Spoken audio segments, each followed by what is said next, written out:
Hey guys, this is Justin at The Survivor Review, and with London Has Fallen coming out this Friday, I'm going to take a look at the movie that comes before that, Olympus Has Fallen. This is a very interesting movie because it's cliched, predictable, by the numbers, dumb, even illogical at times. But my god, it's entertaining. I have a blast with this movie. It's such a great throwback to 90s action movies that I don't care about its issues of it being very cliched and stupid. It makes up for that for just being a fun blast from start to finish. So the movie begins with Secret Service agent Mike Banning, who is the guard for the president. And one day, the president's limo gets into an accident, causing the First Lady to be killed. And Banning feels he's responsible, so he quits the force.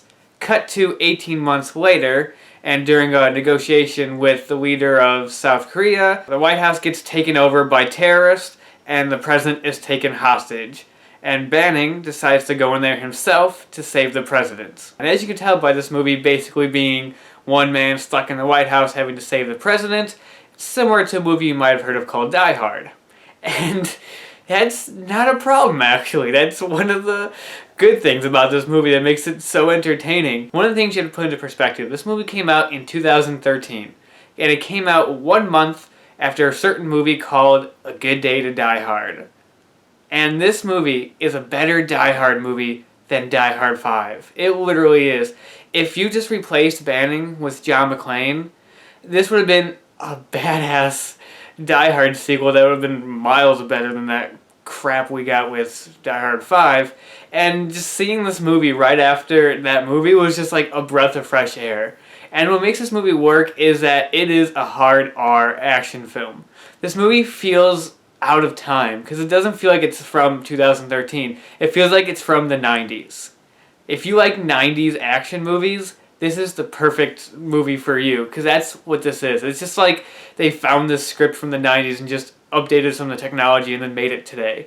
That's what it feels like, and it works so well. And like I said, this movie is hard R. It's very violent. It's just unapologetically violent, which I don't want to sound screwed up by saying this, but feels like a breath of fresh air in this day and age, where every action movie is just toned down and not too violent. This movie has people being shot in the head in point blank range like multiple times, people getting stabbed in the brain, people getting punched and just blood coming like out of their mouths and stuff. Just brutal, and I did not expect that. And one of the things that works about this movie is the scale of it. It's not a giant action movie. There's not a lot of destruction porn in this movie. There's a little bit of stuff here and there. You got the opening of the movie where the top half of the Washington Monument gets destroyed and crumbles off. And there's a scene towards the end where these helicopters are shooting at guys on top of the White House.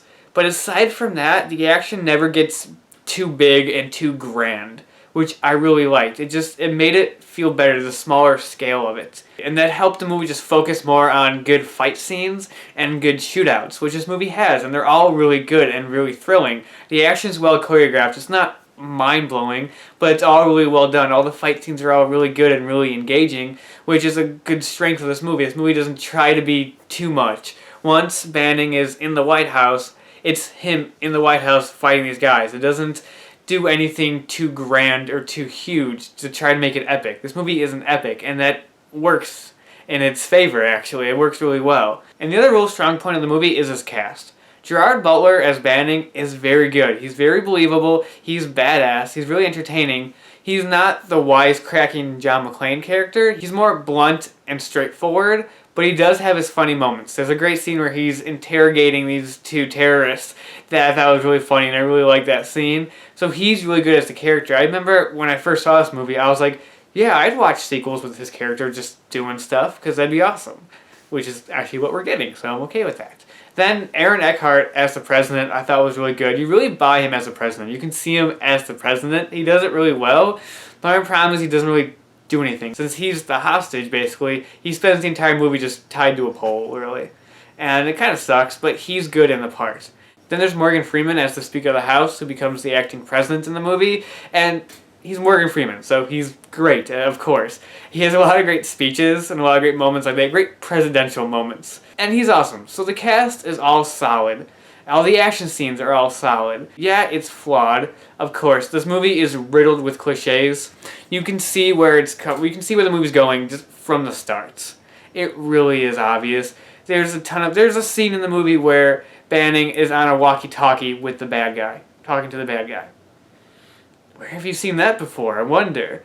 You know, it's like that. There aren't any really great one-liners, which kind of sucks. I would have liked some good old school one-liners, but no, there's some funny lines, but nothing that's very memorable. And the CGI in the movie is not so great. It's alright in the beginning with the whole raid on the White House scene. That was all pretty good, nothing spectacular, but the CGI wasn't bad. But as the movie goes on, it kind of gets worse and worse and worse. It's like they spent all their CGI budget in that opening, which kind of makes sense because it's a big sequence, and then kind of something like, well, the rest of the movie takes place at night. We can probably hide it.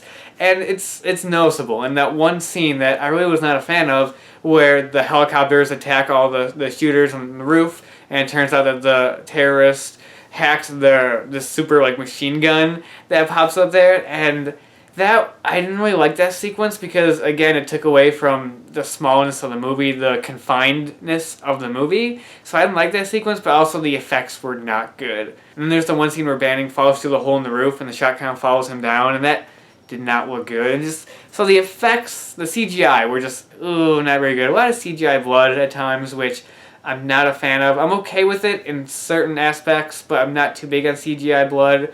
So there's some of that in there that just doesn't work.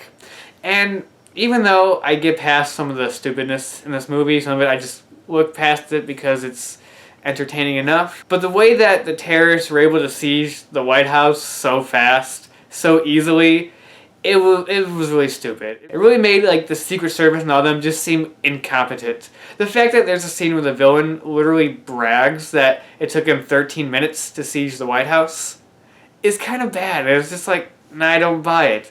I don't buy that it was that easy to take over the White House. I feel like there have been more obstacles for the terrorists to try to overcome. So that, I just didn't buy that at all.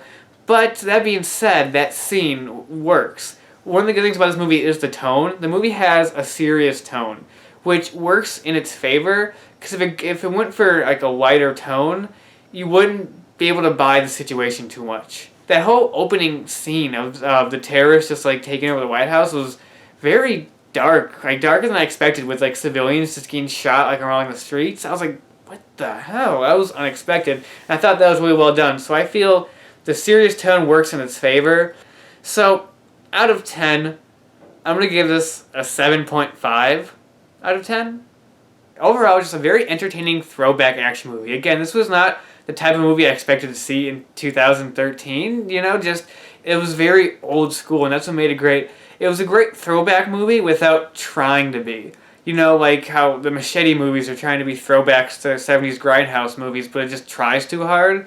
This was like being a throwback without trying, because it just made its own movie. It was just like, yeah, it's a 90s action movie. It's all it is. It doesn't try to be anything else. So it works on that regard. It's just very entertaining. Just look past the cliches and the predictability of it and just have a fun time. And that's all it really is. It's not one of the best action movies to come out in the past few years. I wouldn't go that far, but just it's an entertaining blast. And yeah, so that's Olympus Has Fallen. I'm really looking forward to London Has Fallen. I can't wait to see that. So I'll have a review for that when I see it. And until then, I'll talk to you guys later.